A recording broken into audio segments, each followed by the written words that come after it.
Yang dilarang bukan ibadahnya, merasa dia bisa ibadah sendiri, lepas hatinya, kesadarannya dengan Allah. Ini biasanya yang bertanduk itu nancapkan bendera-bendera di belakangnya, di beno, seneng yang bertanduk itu kalau lihat hamba-hamba Allah yang ibadah tapi muncul kesombongan, merasa lebih baik, merasa lebih alim, merasa lebih hebat. Ini juga dalam diri dengan diri saya dan jenengan itu ada penyakit rohani seperti itu. Nah, yang intinya banyak ya penyakit rohani, enggak saya sebutkan karena acaranya banyak yang di selain ada acara. Intinya obatnya biar kita terhindar dari itu, kita harus selalu zikrullah. Makanan jiwa, makanan rohani ini adalah zikir. Selalu zikrullah. Ini sugeng rawuh berarti tamu saking niki saking Gresik nggih, Pak Kameng nggih. Selalu diisi dengan zikir. Zikirnya diusahakan wa ma umiru illa liya'budullah mukhlishina lahuddin, yang ikhlas, yang murni karena Allah. Zikirnya karena Allah, walaupun sekali-kali karena zikir punya hajat monggo ya, sekali-kali saja zikir yang ikhlas bahwa mau mendekatkan diri kepada Allah, dan kita yang dianjurkan untuk selalu ingat kepada Allah atau menyadari Allah. Tadi mengagungkan Allah juga agung, itu kan utusannya Allah yang nyuruh ya, kita selalu berzikir dalam jiwanya ini, baik yang dengan lisan kita sampai nafas kita gunakan untuk zikir pada Allah. Dan nanti zikir nafas ini sampai akan merasakan saat nanti sakaratul maut, saat nanti akan dipanggil oleh Allah itu, nanti akan merasakan faedahnya, manfaatnya. Kita itu harus gunakan nafas ini untuk zikir. Coba kawan bayangkan, nanti saya sendiri sampai akan ngalami. Kalau sudah, mending kalau bisa bernafas zikir Allah masih ada nafasnya, masih lancar. Nanti kalau sudah hidung ini sudah ditutup, mulut ditutup, nggak ada nafas sama sekali, ini yang paling lebih berat lagi. Itu pasti ngalami nanti. Nama sakarat itu seperti orang mabuk, di situ luar biasa godaannya. Kalau yang dilatih saja tidak ada jaminan, belum ada jaminan. Dilatih itu aja belum ada jaminan loh ya. Lebih-lebih yang jarang berzikir.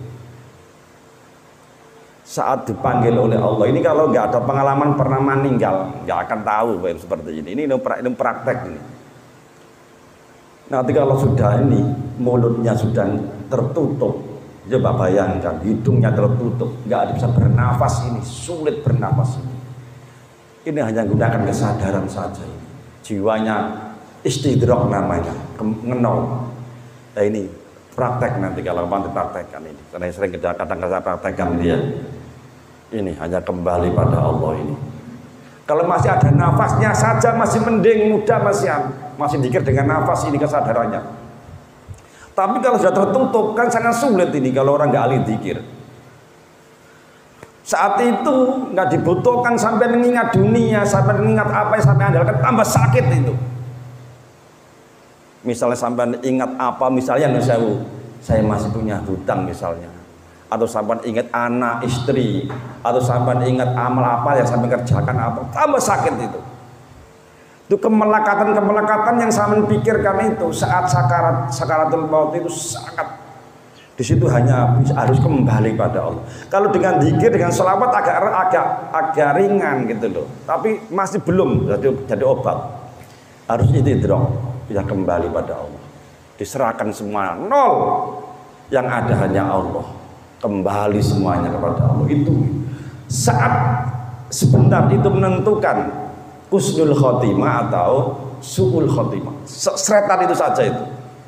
Saat dipanggil nanti itu kesadaran jenengan ke Allah atau tidak. Kalau ke Allah namanya husnul khotimah. Saat terakhir itu pasti ngalami nanti itu, pasti ngalami seperti itu. Terus sekalian yang dirahmati Allah, makanya kita biasakan seperti ini aja belum jaminan. Belum jaminan. Tapi biasanya kalau sampai sering berzikir ya nanti saat biasanya tapi nggak jaminan. Saat dipanggil oleh Allah nanti ya kita langsung refleks eling Gusti Allah. Ane wis ora tau eling Gusti Allah kok penak temen, itu penentu kok. Mau dipanggil kok langsung eling Gusti Allah kok penak temen. Iso juga eling HP ini iso. Uling HP ini, uling anake, itu pasti bojone, itu Pak. Saya itu dipanggil berarti nggak ingat Allah, berarti suul khotimah itu. Yang terakhir itu kok kan penentu itu, terakhir itu penentu. Ya, dah sekalian saya nggak bisa ngomong lagi, ini praktek sebenarnya. Itu yang terakhir itu penting. Tujuan kita terakhir itu kan kita husnul khotimah atau husnul khotimah. Ini tujuan cita-cita tertinggi manusia itu kan itu. Kita saat husnul khotimah, kalau husnul khotimah berarti Allah ridho. Kalau suul khotimah berarti Allah tidak ridho. Kalau suul itu jelek. Ya kita harapan kita husnul khotimah saat dipanggil oleh Allah Subhanahu wa taala. Allahumma amin. Kalau saya teruskan nggak ada habisnya ya. Nggak ada habisnya kalau saya bahas terus ya. Mudah-mudahan terutama saya yang bicara ini bisa jalankan, dan saya doakan jenengan juga bisa jalankan ya. Jadikan ilmu yang manfaat barokah saat dipanggil oleh Allah nanti husnul khotimah. Dan yang terpenting kita berharap dalam keadaan apapun harapan kita Allah dan Rasulullah ridho pada kita. Kita selalu mohon, berharap dan husnudzon, sampaikan hal apapun kepingin Allah ridho, Allah senang, Allah suka dengan kita, Rasulullah suka dengan kita. Ini yang paling terpenting. Kita di keadaan apapun ya Allah ridhoi saya ya Allah, maklumi kalau saya salah ya Allah, minta dimaklumi ya sama Allah. Alangkah bahagianya seandainya Allah dan Rasulullah itu ridho kepada kita ya. Assalamualaikum warahmatullahi wabarakatuh.